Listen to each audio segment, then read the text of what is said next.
गुरुदेव की जय। सर्वसंग से प्रार्थना है, सत्संग प्रारंभ हो रहा है। कृपया सत्संग स्थल पर शांतिपूर्वक विराजमान होकर के श्रद्धा से सत्संग सुने। परमेश्वर की प्यारी आत्माओं से पुनर्निवेदन है, सत्संग प्रारंभ हो रहा है। कृपया सत्संग स्थल पर शांतिपूर्वक विराजमान होकर के श्रद्धा से सत्संग सुने। यज्ञ का प्रावधान है। संत रामपाल दास जी से शास्त्रानुकूल भक्ति विधि से दीक्षित श्रद्धालुओं को भौतिक तथा आध्यात्मिक लाभ प्राप्त होते हैं। जैसा कि ऋग्वेद मंडल 10 सूक्त 161 मंत्र 2 में प्रमाण है कि परमात्मा असाध्य रोग को नाश करके स्वस्थ कर देता है। यदि रोगी मृत्यु को प्राप्त हो चुका हो तो भी परमेश्वर सत्य साधना करने वाले साधक को पुनः जीवित करके 100 वर्ष की आयु प्रदान कर देता है। ये सर्व लाभ सतलोक आश्रम बरवाला में दीक्षा प्राप्त करके मर्यादा में रहकर भक्ति करने वाले भक्तों को प्राप्त होते हैं। सत कबीर दुआरे तेरे पर एक दास भिखारी आया। सत कबीर दुआरे तेरे पर एक दास भिखारी आया। भक्ति की भिक्षा दे दी जो उम्मीद कटोरा लाया। भक्ति की भिक्षा दे दी जो उम्मीद कटोरा लाया। तज नरसी वाले ठाठ नहीं, मैं धन्ना जैसा जाट नहीं। तज नरसी वाले ठाठ नहीं, मैं धन्ना जैसा जाट। मेरी मोर धवज सी साठ नहीं, जिसने लड़का तीर चढ़ाया है। भक्ति की भिक्षा दे दी जो उम्मीद कटोरा लाया। सत कबीर द्वारे तेरे पैक दास भिखारी आया है। भक्ति की उम्मीद कटोरा लाया। शेख फरीद जैसा तप नहीं, मेरा वाल्मीकि सा जप नहीं। शेख फरीद जैसा तप नहीं, मेरा वाल्मीकि जैसा तप नहीं।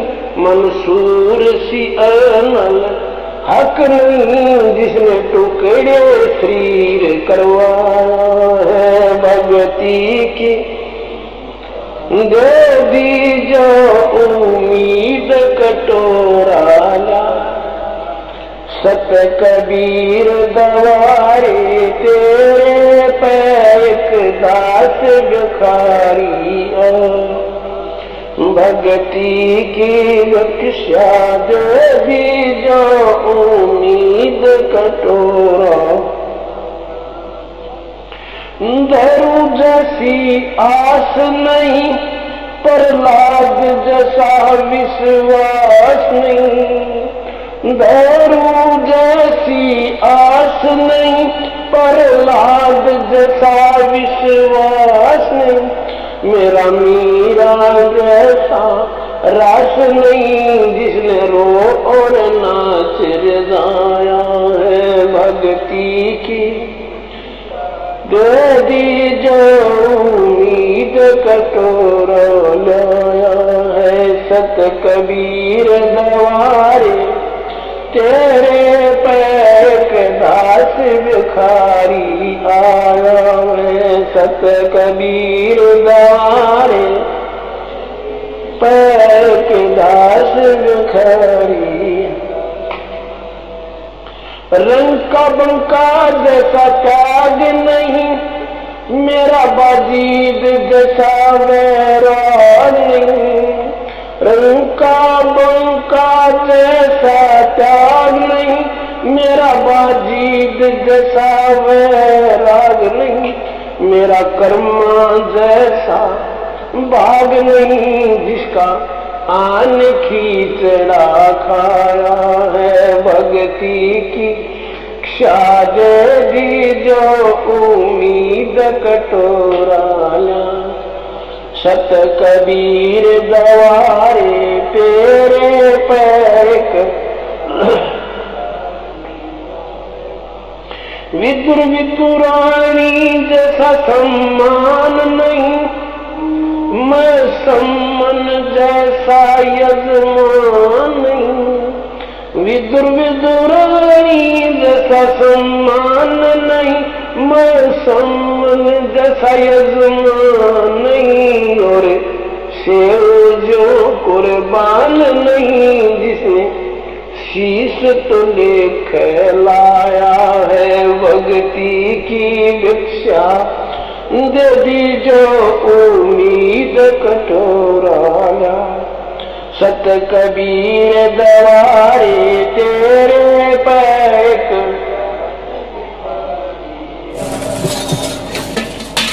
मार कंडे दशरसी नहीं, सुख देव जो इंद्री कसी नहीं।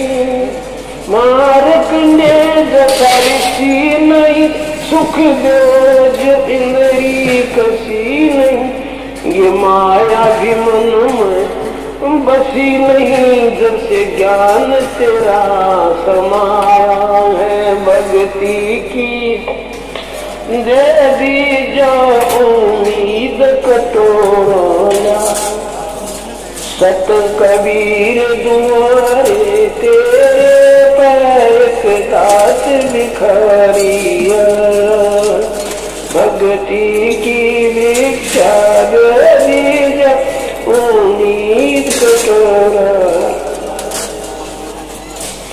धर्मदास जैसा भक्ति सेठ नहीं, जीवन दत्ता जैसी और शेठ नहीं। धर्मदास सा भक्ति सेठ नहीं, जीवन दत्ता जैसी और सेठ नहीं। मेरा पिपा जैसा देख नहीं, जिसने दरिया बीच बुलाया है भक्ति की भिक्षा उम्मीद कटोरा लाया है। सत कबीर दवारे तेरे एक दास भिखारी दिया द्रौपदी जैसा लीर नहीं, कोई बिना भजन शीर नहीं। दिया द्रौपदी जैसा लीर नहीं, कोई बिना भजन शीर नहीं। मेरे बिननी जैसी धीर नहीं, जिसने बन के बीच घुमाया है।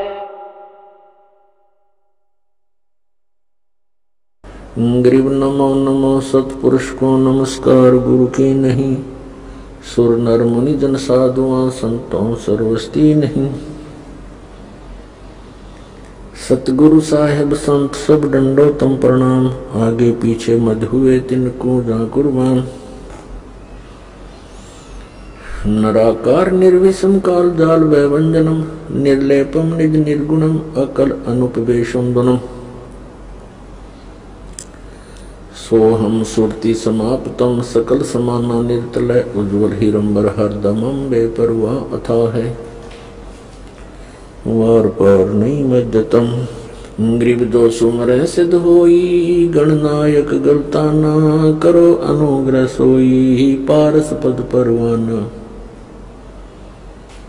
आदि गणेश मनाऊं गणनायक देवन देवा, चरण कमल लो लाऊं आदंत करूं सेवा। परम शक्ति संगीतम रिद्धि सिद्धि दाता सोई, अवगत गुण अतीतम सत्य पुरुष निर्मोही। जगदम्बा जगदीशम मंगल रूप मुरारी, तन मन अर्पों शीशम भक्ति मुक्ति भंडारी।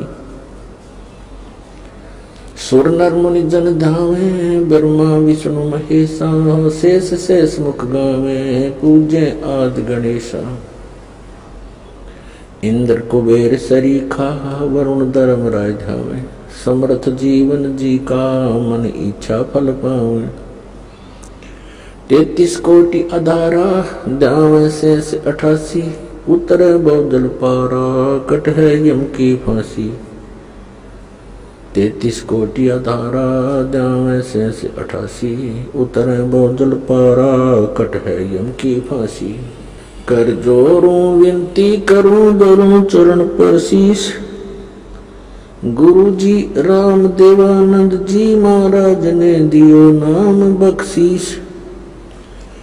कोटि कोटि सिजदा करूं, कोटि कोटि प्रणाम, चरण कमल में राखियो मैं बांधी जाम गुलाम। कुत्ता हूँ गुरुदेव का, रामपाल दास का नाम, गले प्रेम की जेवड़ी, जहाँ खेचो वहाँ जाऊं मैं। तो करो तो बावड़ू, दूर दूर करो तो जाऊं, ज्यों राखो त्यों ही रहूं, जो देवो सो खाऊं।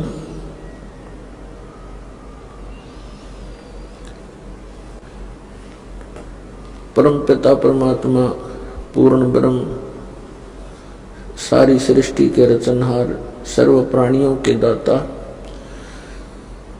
सर्व प्राणियों के सृजनहार कबीर देव कबीर साहब, ये हमारे परम पिता हैं। ये सभी प्राणियों के हितैषी हैं। जिन पुण्यात्माओं को मानव शरीर प्राप्त हो चुका है, और वो भी इस कलयुग के ऐसे समय में जिसको कलयुग का मोक्ष समय कह सकते हैं, तो धन्य है उन पुण्यात्माओं के उन पुण्य संस्कारों को, और धन्य है उनके माता पिता को जिनसे जन्म हुआ। परमात्मा कहते हैं, मात पिता मिल जाएंगे, मात पिता मिल जाएंगे, 184 माही, सतगुरु सेवा और बंदगी, ये फेर मिलन की नहीं। कबीर परमेश्वर जी कहते हैं कि माता पिता तो आपको इस 84 लाख योनियों में भटकते हुए बहुत मिल जाएंगे। मनुष्य जीवन होगा वहां माता पिता होंगे, कुत्ते का जीवन होगा वहां माता पिता मिल जाएंगे, सूअर का जन्म होगा वहां माता पिता मिल जाएंगे, लेकिन सतगुरु सेवा और बंदगी ये फेर मिलन की ना।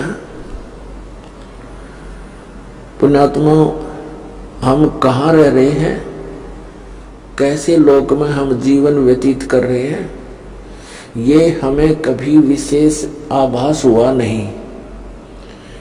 हम क्यों मर रहे हैं, क्यों हम रोगी कोढ़ी हो रहे हैं, क्यों हम सारा दिन भटक रहे हैं कोई ना कोई टेंशन लिए हुए।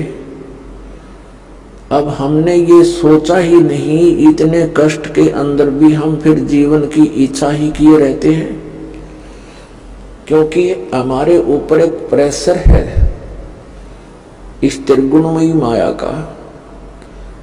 त्रिगुणमयी माया कौन सी है? रजगुण ब्रह्मा जी, सतगुण विष्णु जी, तमगुण शिव जी के अंदर से निकल रही वो गुप्त किरणें, वो तरंगे उनके गुणों की, वो हमें प्रभावित कर रही है। कैसे कर रही है? जैसे वो भगवान अपनी राजधानियों में, अपने लोकों में रहते हैं, उनसे निकल रही ये तरंगे हमें यहां प्रभावित कर रही है। जैसे एक रसोई के अंदर मिर्चों का छौंक लगता है, वह मूल वस्तु साकार रसोई के अंदर है, उससे निकल रही वो तरंगे दूसरे कक्षों में बैठे हुए व्यक्तियों को भी प्रभावित कर रही है। छींकें आ रही हैं, उन छींकों को रोकना उस व्यक्ति के उसकी बात नहीं। और उन छींकों का कारण कौन है? वो साकार मिर्च जो रसोई के अंदर है। ठीक इसी प्रकार उन भगवानों से निकल रही ये तीनों गुणों की किरणें, रेज हम सभी को यहाँ प्रभावित किए हुए हैं। और जिस कारण से हम सोच ही नहीं पाते हैं, कोशिश करते हैं तो 2 सेकंड के बाद मन कहीं का कहीं पहुंच जाता है। कभी कभी होता था ऐसे कि ये क्या जीवन हुआ, सुबह उठो, खाना बनाने में लग जाओ, खाना खाओ, फिर कमाने के लिए जाओ, आते पढ़ के सो जाओ, उठकर फिर भागो, फिर शाम को पढ़ जाओ, फिर भागो, मर ही जाओ, यही काम पूरा ना होता। लेकिन कभी कभी आती थी ये बातें, पर 2 सेकंड के बाद ही कोई और ही बात याद आ जाती थी, उसको भूल जाते थे। और यदि हमें ये आभास हो भी जाता थोड़ा बहुत, तो फिर करते क्या, हम घर छोड़ जाते थे, जंगल में चले जाते थे। जंगल में जैसे भगवान हमने बांध कर बैठा रखा, जाते मिल जाएगा। ऐसी हमारी गलत भावनाएं थी। हम अज्ञान के कारण इस काल के इस जाल को समझ नहीं सके। उसको समझाने के लिए स्वयं परमात्मा आए, वो हमारे पिता हैं, हमारे जनक हैं, क्योंकि अपने का दुख अपनों को ही होता है। तो इसके लिए परमात्मा कहते हैं, कबीर ये माया अटपटी और सब गट आण अड़ी, किस किस न समझाऊं या कुआ भांग पड़ी। या त्रिगुणमयी माया की, यहाँ के सुख सुविधाओं की, यहीं के चौचलों को देखकर मन यही भ्रमित रहता है। तो ये भांग पी रखी है हमने। जब ये भांग उतर जाएगी, आप बाकी का जीवन गिन गिन कर काटोगे। भगवान कद पीछा छूटे इस गंदे लोग थे। अरिवज्ञानता के कारण हम यही सुविधाएं, यही जुटाने के लिए लगे रहते हैं। यही की सुख सुविधाएं प्राप्त करने के लिए हम संतों ऋषियों के पास मंदिरों मस्जिदों में जाते रहते हैं। और ये हमारे साथ न चली और जीवन सारा इन्हीं की जोड़ जुगाड़ में व्यर्थ हो जाता है। तो वो ज्ञान परमात्मा ने आके दिया। तो यहाँ बताया है कि माता पिता मिल जाएंगे 184 में, और सतगुरु सेवा और बंदगी भाई फेर में लड़की ना। अपन आत्मा सतगुरु शब्द एक बहुत महत्वपूर्ण है। अब जैसे गुरु किसे कहते हैं? गुरु उसको कहते हैं जो मार्गदर्शन करता है, वो अपने अक्षेत्र का मास्टर होता है। जैसे कोई मैकेनिक है, उसको भी गुरु मानते हैं, उसके शागिर्द जिनको वो ट्रेनिंग देता है। ऐसे ही अक्षर ज्ञान देने वाले भी टीचर, वो भी गुरु कहलाते हैं, वो अपने विषय के मास्टर होते हैं। बहुत अच्छी बात है, उनको गुरु कहा जा सकता है। लेकिन अध्यात्म मार्ग के अंदर दास ने देखा है कि गुरु पद पाकर भी वो बिल्कुल नालायक आदमी है, उनको कख नहीं पता अपने सब्जेक्ट का। अब जो आध्यात्मिक टीचर हैं, गुरु हैं, तो उनको अपने सिलेबस का ज्ञान होना चाहिए। तो वो टीचर हैं, न काहे के टीचर हो तो बकवादी इंसान है। जिस अध्यापक को अपने सिलेबस का ज्ञान नहीं, अपने सब्जेक्ट से परिचित नहीं, उसके बाहर का ज्ञान विद्यार्थियों को सुना रहा है, तो विद्यार्थियों का शत्रु है वो व्यक्ति। वो गुरु नहीं है, भले उसको गुरु कहते हैं, टीचर कहते हैं, वो तो गलत ज्ञान टीच कर रहा है। तो यहां सतगुरु शब्द की इसलिए आवश्यकता पड़ी कि ये गुरु पद पर विराजमान व्यक्ति, ये गुरु नहीं है, ये झूठे हैं। इसलिए सतगुरु की आवश्यकता पड़ी। सच्चा गुरु, सच्चा टीचर, रियल टीचर। तो इसका मतलब सच्चा गुरु है तो कोई झूठे गुरु भी है, तभी तो सच्चे शब्द की आवश्यकता पड़ी।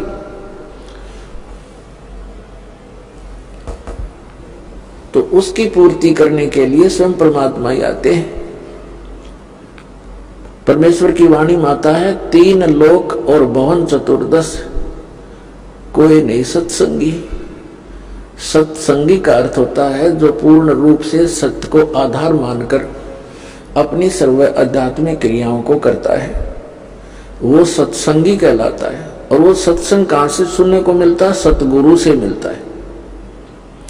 तो जो भोली आत्माएं नकली गुरुओं के पास साधना कर रही हैं, उनके शिष्य बन गए हैं, वो सोच तो ये रहे हैं कि हमें सतगुरु मिल गए, लेकिन ये उनकी भूल है, क्योंकि उनको ज्ञान नहीं।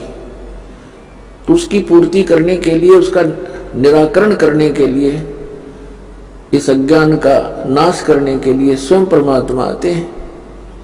और जिस लोक में हम रह रहे हैं ये काल का लोक है। इस लोक का काल है राजा, और ये माया जाल पसारा हो। चल अंसा सतलोक हमारे, छोड़ो यो संसारा हो। तो पुण्यात्माओं, वो परमात्मा स्वयं यहां आते हैं, वही एक सतगुरु की भूमिका करते हैं, वही एक सच्चे भगत की भूमिका करते हैं, वही एक सच्चे संत की भूमिका करते हैं, और वही एक नेक नागरिक की तरह एक अपना उदाहरण करते हैं। एक नेक नागरिक यानी अच्छा व्यक्ति समाज में रहने के किस प्रकार वो रहे, किस प्रकार की उसकी गतिविधियां होनी चाहिए, ये सब लीलाएं माले की करके हमें एक उदाहरण पेश करते हैं। तो वो परमात्मा पूर्ण ब्रह्म, जिसको सतपुरुष भी कहते हैं, उसी को अमर पुरुष भी कहते हैं, उसी को अकाल मूर्त सबद स्वरूपी राम और सतपुरुष, उसी परमात्मा के ये उपमात्मक नाम है। उनका रियल नेम जो है, वास्तविक नाम कबीर देव है, कबीर साहब। वेदों में कबीर देव, कुरान शरीफ में कबीर अल्लाह, अल्लाहु अकबर, अल्लाह कबीर। भले ही इन्होंने अपने हिसाब से कबीर शब्द के अर्थ कर दिए हों, लेकिन वो बोध उस पूर्ण परमात्मा का ही है, पूर्ण परमात्मा का, अमर पुरुष का। कबीर परमेश्वर जी ने 600 वर्ष पहले जब इस कलयुग में आए थे, सन 1398 से सन 1518 तक 120 वर्ष परमात्मा यहाँ रहे, और एक जन साधारण जैसी लीला की, जो कि वो प्रत्येक युग में ऐसी एक लीला करते ही करते हैं। तो उसमें वो एक शिशु रूप धारण करके सतलोक से आए थे अपने निज धाम से, और एक कमल के फूल पर आकर विराजमान हो गए थे, नवजात शिशु का रूप धारण करके। वहां से एक निसंतान दंपति नीरू और नीमा, जो जुलाहा थे, जुलाहे का कार्य करते थे, उठा ले गए थे। जुलाहे के घर पे परवरिश होने के कारण और बड़े होकर के जुलाहे का कार्य करने के कारण वो परमात्मा जुलाहा कहलाए।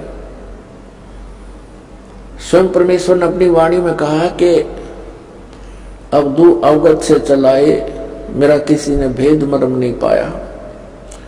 मात पिता मेरा ना ही ना मेरे गर्दासी, और जुल्हे का सुत आन कहा जगत करे मेरी ऐसी। उस परमात्मा ने 600 वर्ष पहले कहा था कि वेद मेरा भेद है, मैं ना वेदन के माही, और जौन वेद से मैं मिलूं, ये वेद जानते नहीं।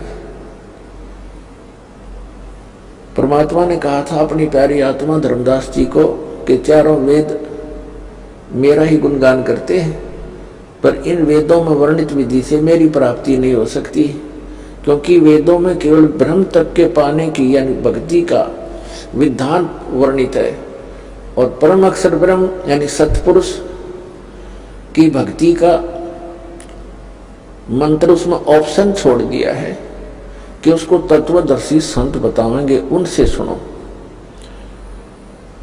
जैसे श्रीमद् भगवद गीता अध्याय नंबर 4 के श्लोक नंबर 34 में और 32 में, इन दोनों मंत्रों से स्पष्ट हो जाता है कि सच्चिदानंद घन ब्रह्म ने, उस परम अक्षर ब्रह्म ने सतलोक से चलकर यहाँ आकर, क्योंकि परमात्मा नर आकार है, मनुष्य दृश्य है, जैसे कहते हैं ना नर नारायण देह है, तो नर यानी मनुष्य की उस परमात्मा जैसा ही शरीर है, उस परमात्मा का हमारे जैसा ही शरीर है।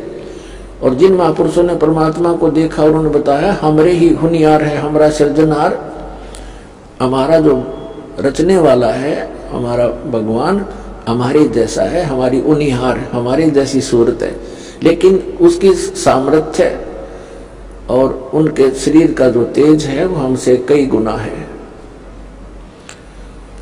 वहां सतलोक में गीता जी में लिखा है 4 अध्याय के 32वें श्लोक में कि धार्मिक अनुष्ठानों की यथार्थ जानकारी विस्तार के साथ सच्चिदानंद घन ब्रह्म की वाणी में वर्णित है।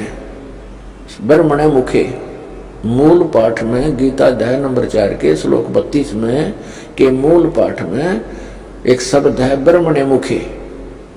ब्रह्मणे माने सच्चिदानंद घन ब्रह्म, क्योंकि यहाँ इन अनुवादकर्ताओं ने अपनी अज्ञानता के कारण अनर्थ कर दिया। ब्रह्मणे मुखे का अर्थ लिख दिया वेद की वाणी। वेद की वाणी तो गीता में बोली ही जा रही है, गीता ज्ञानदाता, गीता वेदों का ही तो निष्कर्ष है। यहां गलत कर दिया इन्होंने। इस ब्रह्मणे का अर्थ, ब्रह्मणे शब्द का अर्थ गीता अध्याय नंबर 17 के श्लोक 23 में सही कर दिया। वहां लिखा है कि सच्चिदानंद घन ब्रह्म, ब्रह्मणे माने, तो यहां भी सच्चिदानंद घन ब्रह्म यानी अमर पुरुष परम अक्षर ब्रह्म ने अपने मुख कमल से जो वाणी बोली है उसके अंदर विस्तार के साथ कहा गया है परमात्मा के पाने की यथार्थ विधि ए से लेकर जेड तक, यानी कंप्लीट कोर्स। उसके बारे में फिर कहा कि 4 अध्याय के 34वें श्लोक में कि उस ज्ञान को तू तत्वदर्शी संतों के पास जाकर समझ। इससे सिद्ध है कि गीता ज्ञानदाता उस रियल वे ऑफ वर्शिप से, उस मेथड से वो परिचित नहीं है। उसने अपने सतर का ज्ञान दिया है। गीता अध्याय नंबर 4 के श्लोक नंबर 13 में कहा कि अर्जुन ओम इति एकाक्षरम ब्रह्म विभारण मामनुसमरण यह प्रयाति तजंदेहम सयाति परमाम गतिम। क्योंकि ये ब्रह्म, ये सरपुरुष, ये काल श्री कृष्ण जी में प्रवेश करके गीता जी का ज्ञान बोल रहा है। तो वो कहता है मुझ ब्रह्म का केवल एक ओम अक्षर है, नथिंग एल्स। और भी जो तुम अठपट करते हो, ओम नमः शिवाय, ओम भागवदेव वासुदेव, फलाना फलाना, ये सब बकवादे हैं, ये मंत्र नहीं है। गीता एक ऑथेंटिक सदग्रंथ है, होली बुक है, कोई बालकों के डूम बाट के गीत नहीं है इसके अंदर। तो हमने इन सदग्रंथों को आधार मानकर अपनी भक्ति को सुचारू करना है, अन्य छोड़ देना है जो गलत साधना करे।